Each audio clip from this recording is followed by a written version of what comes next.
So, und damit ein herzliches Willkommen zurück zu Yakuza Like a Dragon. In der letzten Folge haben wir einen alten Sektenführer, den wir in Yakuza 6 mal geholfen haben, wieder gesehen, der Buße tut. Und wir haben uns mit Makoto-san getroffen, der eine extrem krasse Überraschung für uns hatte, weil wir konnten durch seine Hilfe unseren kleinen Taichi wiedersehen. Eins der Kinder von Morning Glory. Obwohl, kleiner Taichi ist er nicht mehr, der ist mittlerweile schon ein junger Mann. Der ist sogar ein Feuerwehrmann. Und ja. Mal schauen, was Makoto noch für uns hat. Weil da kommt noch mehr auf uns zu. Mal schauen, was er so organisiert. Holy shit.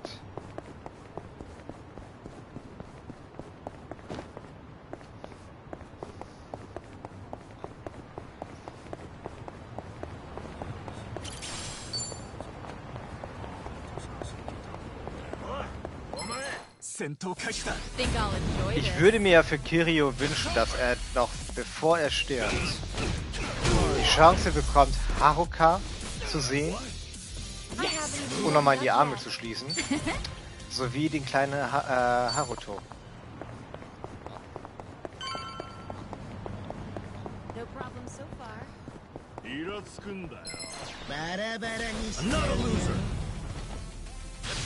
Sein quasi Enkel. We should relish this moment.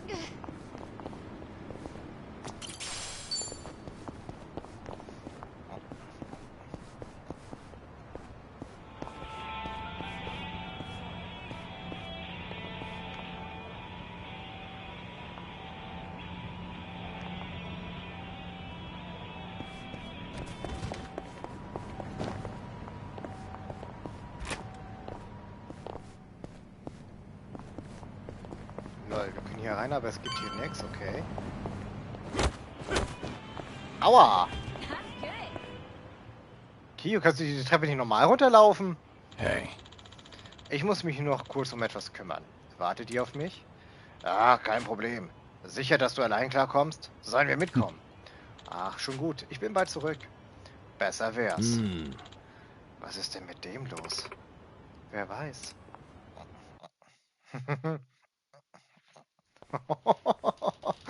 Alter.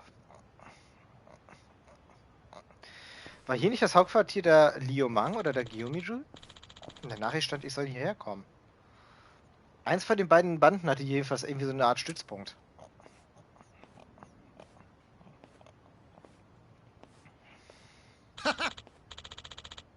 Kasuma Kirio! Lange nicht gesehen! Moment mal. Amon?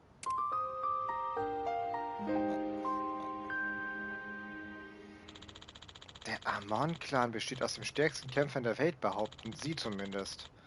Wir haben schon unzählige Male gekämpft. Sie wollten unbedingt gegen mich kämpfen, weil mein Ruf als legendärer Drache ihren ein Dorn im Auge war. Lol. Du hast uns doch nicht etwa vergessen, oder? Alter, wie könnte ich euch vergessen, so hartnäckig wie ihr seid? Woher wusstet ihr, dass ich wieder da bin? Nachdem du dich zur Ruhe gesetzt hattest, ist Ichiban Kasuga zu unserem Ziel geworden, weil er sich zum neuen Drachen der Stadt aufgeschwungen hat. Wir hatten ihn und seine Lakaien im Blick, als du plötzlich auftauchtest. Wie aus dem Nichts. Das war vielleicht eine Überraschung. Wer hätte gedacht, dass der Drache wieder auferstehen würde? Du konntest einfach nicht anders, was? Not quite. Ah, ich wollte gar nicht wiederkommen. Auch wenn dich das gar nichts angeht. Oh doch, du hast den Amon-Clan in der Vergangenheit beleidigt. Du bist uns noch immer ein Dorn im Auge.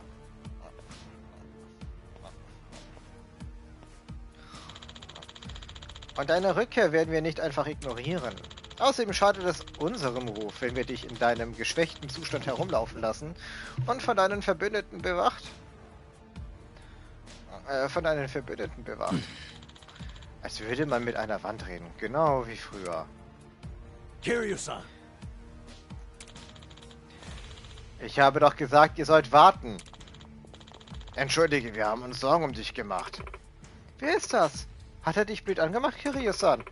Um den muss sich Kiryu-san nicht kümmern. Wenn der Kerl sich unbedingt prügeln will, muss er erst an uns vorbei. Das sind also deine kleinen Freunde? Du bist wirklich schwach geworden, Kazuma Kiryu. Früher konntest du alles allein stemmen. Hast allein gekämpft. Und jetzt hast du Verbündete, die auf dich aufpassen. Schlimm. Du denkst, man kann nur ohne Hilfe stark sein? Es braucht Mut, jemandem zu vertrauen. Hör auf, anderen deine Vorstellungen aufzuzwingen. Wenn du weiter über Kiryu-san herziehst, zeige ich keine Gnade. Interessant. Mal sehen, wie tief der mächtige Drache gesunken ist. I'll let you guys slow. Show me what you got.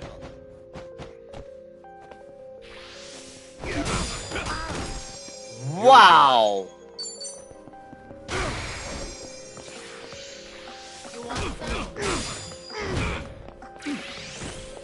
Ach du heilige Scheiße. Let's finish it together.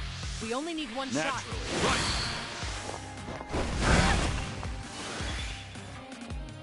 Okay.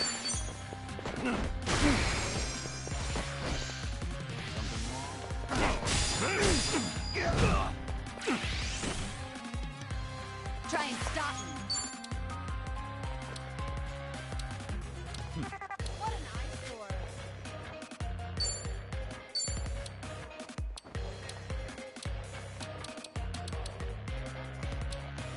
You're weak. What's the hold? Don't mind if I do. Wanna Got no choice. You're gonna be the world. Put you down.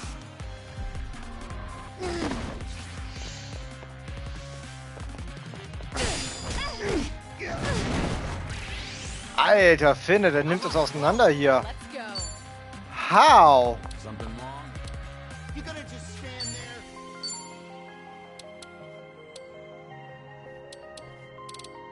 I'll take you on.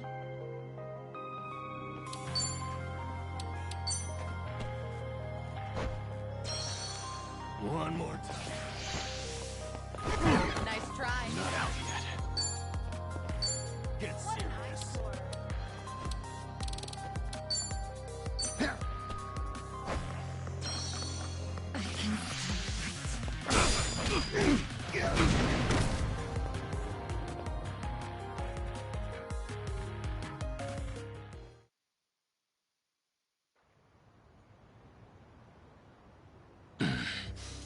Ja. Du bist schwach geworden, Kazuma Kiryu. Zu schwach. Körperlich wie mental. Ist das alles, was du zu bieten hast? Ich sage doch, ich bin nicht mehr der Alte. Was für ein Langweiler. Aber wie wäre es damit, wenn ich einen deiner geliebten Verbündeten töte? Bist du dann wieder der What'd you Alte? say? Was? Wir sind Auftragskiller, weißt du? Ich töte gerne so viele, wie es nötig ist, um damit den legendären Drachen zu erwecken.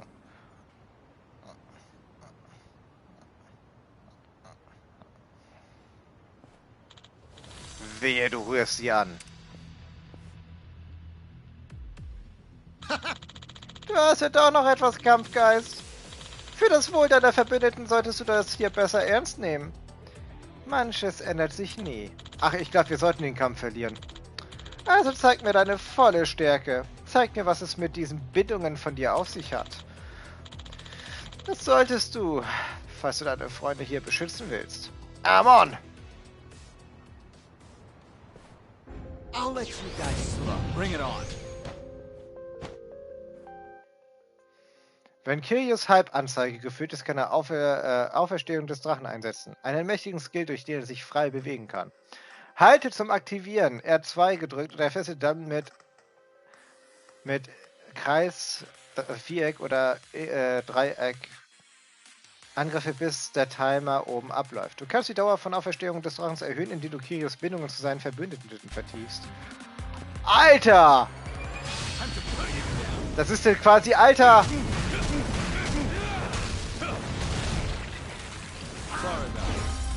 Der alte Kampfstil. Alter. Alter, wie krass stark. Okay. Ja, die Niederlage war geskriptet. Das konnte ich nicht gewinnen. Gut. Geil.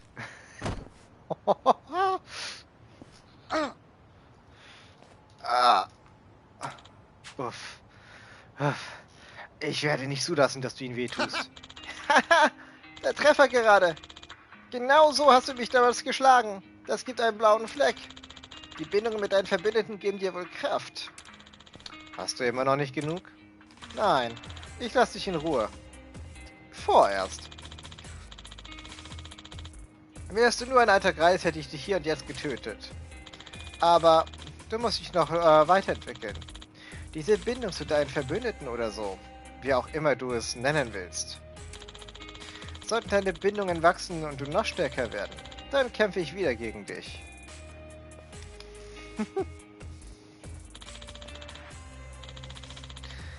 Du stirbst durch mich, nicht durch deine Krankheit. Und es gibt sicher viele andere, die ähnlich denken. Moment. Ich schreibe einfach meinen Folgentitel hin.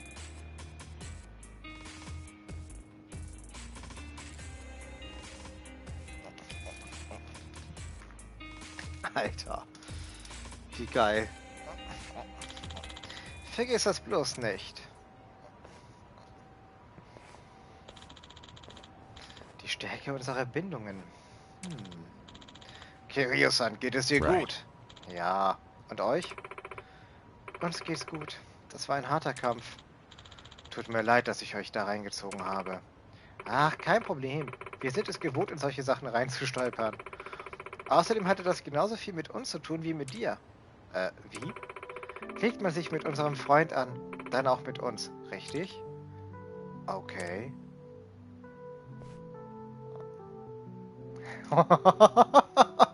Thanks. Danke. Gut, damit wäre das erledigt. Gehen wir.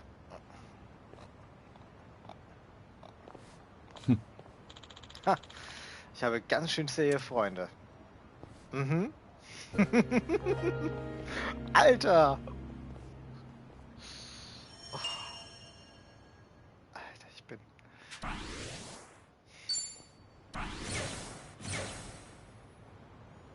Es ist unglaublich.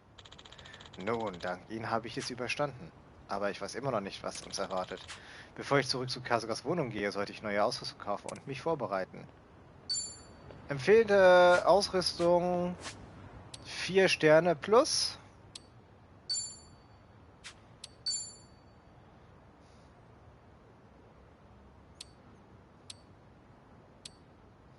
Ja, haben wir überwiegend.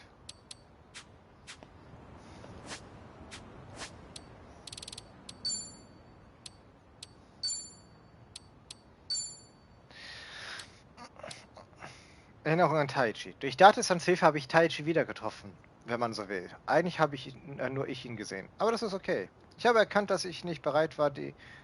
Okay, das habe ich schon gelesen anscheinend. Ein alter Detective, der einzige Mensch, der von meiner Verbindung zur Daidoji-Fraktion weiß. Dank des Bosses haben wir uns wieder getroffen und werden versuchen, weiter in Kontakt zu bleiben. Die Fraktion hat damit sicher kein Problem. Taichi war eines der ältesten Kinder im Waisenhaus Morning Glory. Jetzt darf er Alkohol trinken und arbeitet sogar als Feuerwehrmann. Er ist echt erwachsen geworden. So erwachsen, dass er es zu seiner Aufgabe gemacht hat, andere zu beschützen. Ich war noch nie so stolz.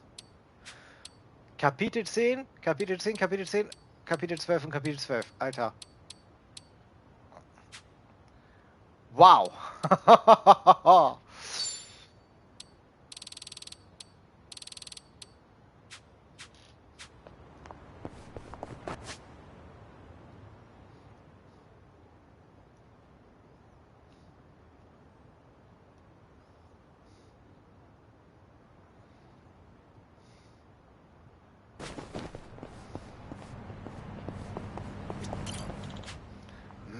Aus diesem Schacht dringt ein köstlicher Geruch. Hätte ich doch nur etwas Reis. Oh, wir haben nochmal Kacke gefunden. Yes! あんたの財布 I'm ready. 外れか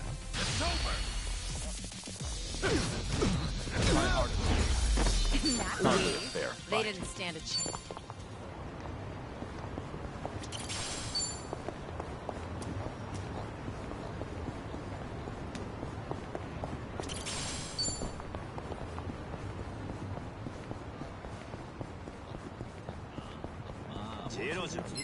Party の開始だ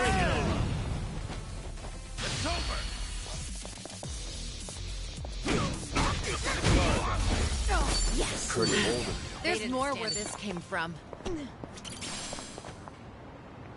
good.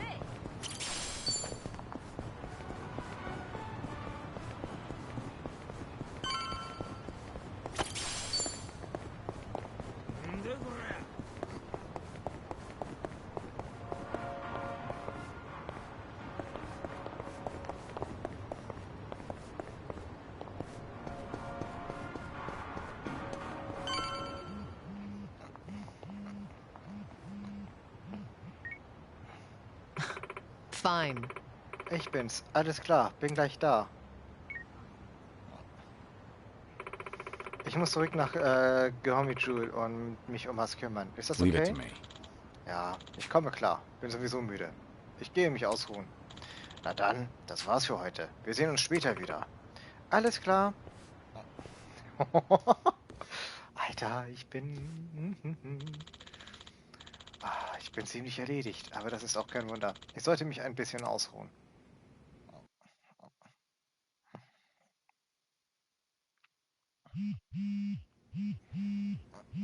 Es ist dunkel. Habe ich den ganzen Tag geschlafen?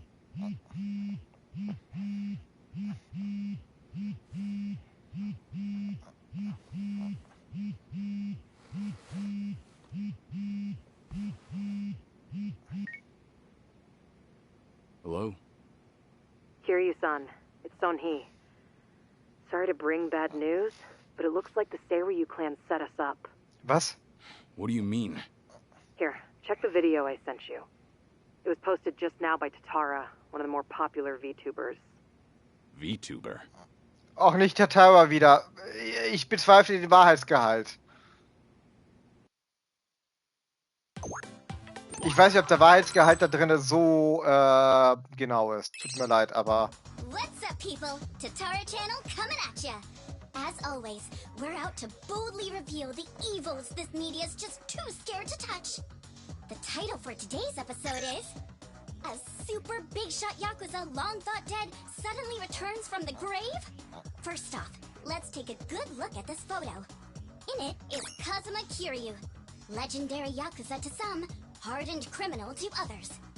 Known as the Dragon of Dojima in Kamurocho, he was also the chairman of the Tojo clan, the largest Yakuza group in the Kanto area.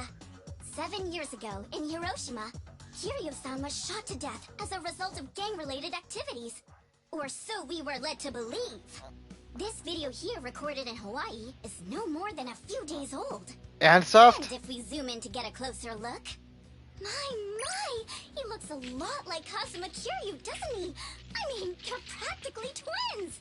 Now, let's continue the footage, shall we? Long time no see, Kasuga. Whoa. Kiryu-san? Is that you? Aber wie? Warum? You hear Alter. that? The other guy just called him Kiryu-san, didn't he? Does that not blow your mind, people? The dragon is back from the dead! Oh, and we're not done just yet. This footage hides yet another juicy surprise. Did you happen to catch it? Right here. Do you all remember him? Long time no see, Kasuga. Och nein. It's Ichiban Kasuga, whose cover we blew on this channel before. Kann ich diesen VTuber bitte verprügeln? So a long-lost legend is really alive and kicking. Plus he's pals with Ichiban Kasuga? Okay, what is really going on here? To help shed light on that, I've invited some very special guests for this occasion. You'll be meeting the Underworld's top dogs, currently leading the most powerful Yakuza organization in Japan. Here we go. Was? These gentlemen are in charge of a group called the Seiryu clan. Thank you both for joining us today. Let's get right to it. You've seen the footage of Kazuma Kiryu yourselves. What do you think? That's him, without a shadow of a doubt. As a matter of fact, he paid a little visit to our office here only yesterday, which goes to show the man never died. It was an act. Ach That du in heilige turn Scheiße. leads me to believe law enforcement might have had a hand in this charade. You're saying the police helped Kiryu fake his death? How is that even possible? Kazuma Kiryu was the fourth chairman of the Tojo clan, and despite their rivalry, he was also quite close with Chairman Watase of the Omi Alliance. Naturally, he would have had a wide range of support from Japan's underground, being in it all those years. And that's to say nothing of the late Minoru Daidoji, whose cabal still straddles the political and finance sectors. If even one of those groups were to put pressure on the police, well, I'm sure you can imagine they'd comply. But let's move on. Take a look at this footage from yesterday. Kazuma Kiryu again! And sitting across from him, is that? Yes, that would be the two of us. Can you elaborate on what's going on here? Ich glaube, Kazuma die stecken Kiryu, hinter as you Tatawa. clearly saw in the Hawaii footage, is likely the one pulling Ichiban Kasuga's strings. Now why, after spending so long in hiding, would he suddenly emerge like this? I can only think of one plausible reason. The resurrection of the Tojo clan. He came here just as we'd finished refurbishing the old Tojo clan headquarters, stating he'll use any means to reclaim it. Need proof? The video here should be more than enough to convince you. Wow, I'm glad you're both safe. What a menace Kiryu is. How can he just be allowed to walk free? Well, he's been officially pronounced dead. It's why the police can't touch him. Still, in an effort to make a difference, we brought this to your attention in hopes that it would help. Ach It's du. all starting to come together. Thank you so much for this information. Well, everyone, Tatara Channel's on it. And we'll chase Kazuma Kiryu to the ends of the earth. Fear not. This state-protected, privileged class of Yakuza can't run forever. The truth will always win out. Above all, the Tojo clan must not be resurrected. Let's make sure to put a stop to it. That's all for today. And if you spot Kazuma Kiryu, drop me a line. Wisst ihr was? Ich glaube, hinter dieser VTuberin steht einer von der Yakuza. Also einer von Ebina-sans Leuten. Wahrscheinlich sogar noch ein We Kerl. got trouble on the internet. It's the damn Tatara again. Aber warum sonst sollte ein VTuber ein Auto, He just finished ein telling me. Interview mit Ex-Yakuzas You gonna be machen? alright? Now that your name and face are broadcast out in the open? I'm not sure. We'll see how Hanawa responds. Hanawa Either way, I don't have long to glaube ich, live. gerade ziemlich am In geht that gerade die sense, it's Decke. not a big deal. Don't say that, Kiryu-san. You know, maybe I ought to give Ebina and Sawashiro a word of thanks. And then some. Seriously. I, for one, want to know what the hell they were thinking. What was their goal in all this? Maybe we got under their skin yesterday. And this was how they retaliated. Hey, didn't Tatara spread rumors about Ichiban too? Something like former Yakuza makes a killing by forcing other ex-criminals to steal? He was Ja, only doing his job, but the video spun it completely out of context. Right. That channel's known for trying to expose the evil the media's too afraid to touch. And actually, their scoops are mostly legitimate. But why does their information get twisted when the spotlight's on Ichiban and Kiryu-san? Hey, if I knew, I'll tell you. Not only that, why is Ebina bothering to lend Tatara a hand? genau. Seems pretty out of place for a Yakuza to go on camera like that. Plus, that footage with Kiryu-san was taken just yesterday. Yet they already had a smear campaign prepped and ready? Nice catch. You got a good eye, Psycho. Sunhee, did you come running all this way? The situation called for it. But this isn't about me. I don't have positive proof yet, but there's a good chance Ebina and Tatara were partners for a long time. Ja, Is that right? es muss so How long sein. are we talking? At least before any of you even knew their names. How can you be so sure? Why else would Ebina and his lackey go on stream with some VTuber who has nothing to do with the Yakuza? Anyone in the position to lead the Seiryu clan would never pull a stunt like that. It's too big a risk for one, but as you saw, they did it anyway. So, here's what I think could happen. Ebina might start using Tatara to broadcast any propaganda that suits his needs. And that's to 5 million subscribers, by the way. And I'll even take it a step further and say this. I think Ebina's been Tatara's major source of intel for everything that's happened so far. Wait a minute. So, Ebina, a leader in the Yakuza world, is behind the Tatara channel of all things? What makes you think that, Sunny? Ebina's background tells it all. He Ähnliche used to be one of Theorie. Tokyo PD's top elites. Was he really? And now he's a Yakuza captain. Talk about turning the wrong leaf. What would make him do that? I don't know the particulars. There wasn't any scandal I could trace it to. But with history like that, I'm sure he's got a wealth of stories the media's never seen or heard. Isn't that a fair bit of assumption, though? Sure, but it's not like it's unfounded. Oh, you know what? This involves Ichiban directly. Right after Tatara effectively canceled him, Sawashiro goes and sends him to Hawaii. Meaning... Well, I just wonder, had Ichiban been able to keep giving work to ex-Yakuza, would he still have said yes to going there? So then, Sawashiro wanted Kasuga in Hawaii for his own ends. And for that to happen, Tatara made it so he had to leave his job. The timing was too convenient. Exactly. So what I'm saying is, it's possible Sawashiro's been stringing Ichiban along. And if that's true, it's not a stretch to say they know more than they let on about Polycana. So, if everything was orchestrated by Ebina and Sawashiro, what would be their next move? Good question. I guess that's the part we're all stumped on. Alter, was Should haben we die go da have nur? another chat? I would das love sehen? to, but the Krass. situation's changed. One false step, and we'll be staring down every last member of the Seiryu clan. After putting footage like that out there, they're obviously ready for a fight. And if Kiryu-san isn't his usual self, we shouldn't pick a fight we can't win. As much as I hate to admit it, I think you might be right. Okay, then why don't we do this? What?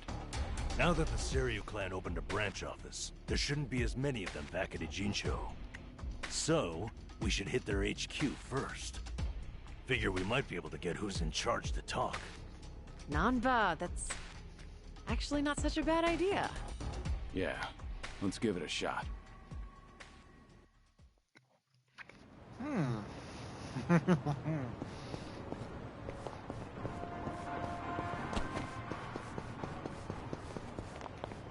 ready to kick ass.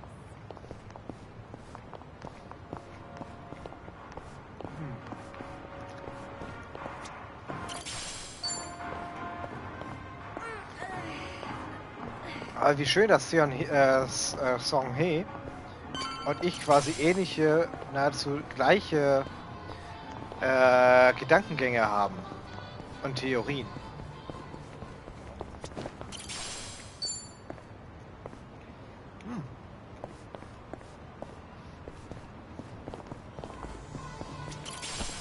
Good warm-up. その目つきが気に入 Show ら me ね what you got.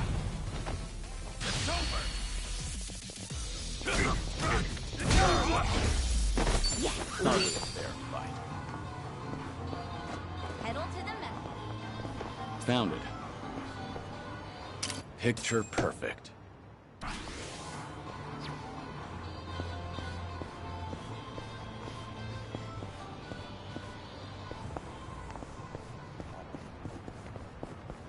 Gut. Und wisst ihr was? Ich würde mal sagen, hier ist eine gute Stelle für den Cut.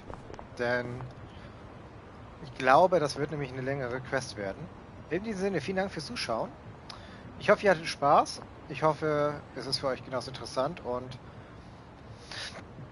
in der nächsten Folge stürmen wir nochmal das Hauptquartier des Seiryu-Clans. In diesem Sinne, vielen Dank fürs Zuschauen. Macht's gut, habt einen schönen Tag und passt auf euch auf. Und dann sehen wir uns hoffentlich in der nächsten Folge wieder und im Stream. Wir sehen uns gleich wieder. Also bis gleich. Ciao.